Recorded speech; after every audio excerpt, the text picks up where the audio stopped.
Hello students, आज हम लोग निट 2025 के एक क्वेश्चन को सॉल्व करने जा रहे हैं। तो क्वेश्चन को रीड आउट करते हैं।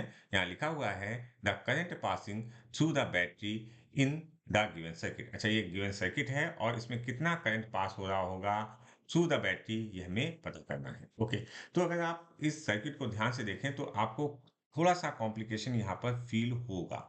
अच्छा, अगर आप इस कॉम्प्लिकेशन को पार कर गए तो मैक्सिमम आपका क्वेश्चन सॉल्व हो जाएगा। तो इसको हम लोग जी ड्रॉ कर दें। अगर हम इसको जी ड्रॉ करें और हम बी और ई पॉइंट को कंसीडर करते हुए, अगर मैंने कहा ये बी वाला है, ये बी पॉइंट है, ठीक है। तो बी के एक साइड पर हमारा कितना है, 2.5 ओम लगा हुआ है। तो मैंने कहा इसको ऐसे बनाते हैं और ये वैल्यू हुई 2.5 ओम की, ठीक है। इसी तरह से इसके दूसरे साइड पर बी से ही जो लगा हुआ है, दैट इज 5 ओम। अच्छा, अगर और ध्यान दें तो यहाँ पर ये सी और डी के बीच में कोई भी रेजिस्टेंस नहीं है। तो सी और डी के बीच में कोई रेजिस्टेंस नहीं है, लेकिन डी से ई, मैंने एक पॉइंट ये ई बनाया और डी से ई के बीच में एक रेजिस्टेंस आपको देखने को मिलेगा, दैट इज 1.5। इसी तरह से इसी तरह से आप ये देखोगे कि ई और एफ, ये वाला पॉइंट जो है that is F also and A also, क्योंकि ए और एफ के बीच में कोई रेजिस्टेंस नहीं है।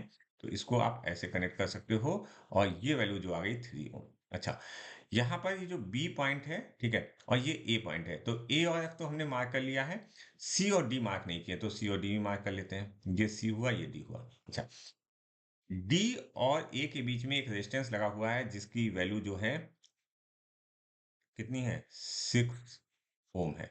ये हमने इसको रीड्रॉ कर लिया, केवल ये अंदर वाले पार्ट को। अच्छा, अगर आप थोड़ा सा ध्यान दोगे तो ये एक वीट स्टोन ब्रिज है और ये बैलेंस वीट स्टोन ब्रिज है। बैलेंस कैसे हमने देखा, हमने लिखा 2.5 upon 5 is equal to 1.5 upon 3, ठीक है। मतलब दिस वैल्यू, अगर मैं और इसको स्पेसिफाई करना चाहूँ, तो this value upon this value is equal to this value upon this value. तो अगर हम इसको सॉल्व करें तो यहाँ पर आएगा 1/2 और इधर भी आएगा 1/2।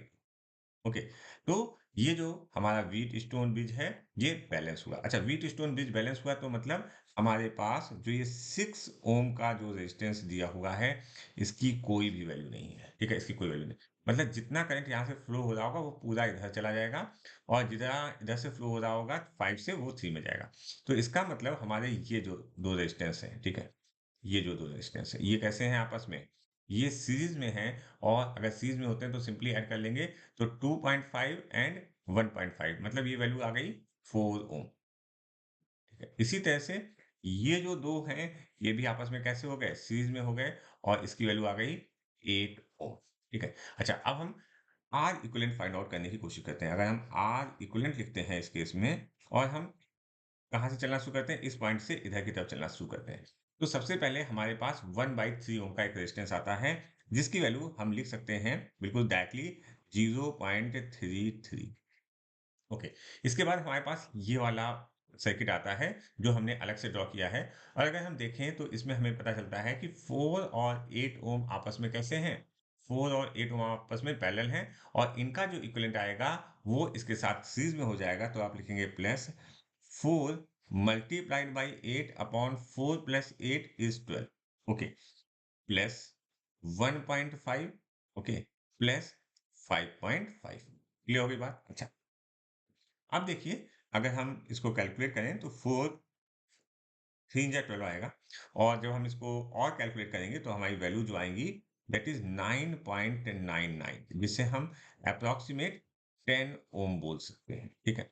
तो आर इक्विवेलेंट की वैल्यू हमारे पास कितनी आ गई, 10 ओम। अच्छा, अब हमें पूछा क्या गया है, एक्चुअली में हमसे पूछा गया है करंट। तो करंट जो होता है that is I is equal to V by R. तो वी की वैल्यू हमारे पास कितनी है, वी की वैल्यू हमारे पास 5 है और आर इक्विवेलेंट की वैल्यू हमारे पास कितनी आई है, 10 ओम। तो 10 लिखा हमने और अगर हमने इसको सही से कैलकुलेट कर दिया तो हमारा आंसर कितना आना चाहिए, हमारा आंसर आना चाहिए 0.5 एम्पियर।